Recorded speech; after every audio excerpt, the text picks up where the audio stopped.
அண்மை செய்தியாக பார்த்துக் கொண்டிருக்கிறோம். வரக்கூடிய நவம்பர் 14ஆம் தேதி படம் வெளியாகும் என்று படத்தின் தயாரிப்பு நிறுவனம் அறிவித்துள்ளது.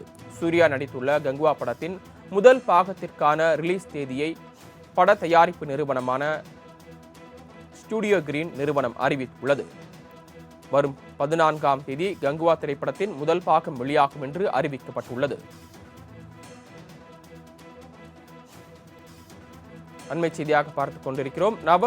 வரக்கூடிய நவம்பர் 14ஆம் தேதி படம் வெளியாகும் என்று படத்தின் தயாரிப்பு நிறுவனம் அறிவித்துள்ளது. சூர்யா நடித்துள்ள கங்குவா படத்தின் முதல் பாகத்திற்கான ரிலீஸ் தேதியை பட தயாரிப்பு நிறுவனமான ஸ்டுடியோ கிரீன் நிறுவனம் அறிவித்துள்ளது. வரும் 14ஆம் தேதி கங்குவா திரைப்படத்தின் முதல் பாகம் வெளியாகும் என்று அறிவிக்கப்பட்டுள்ளது.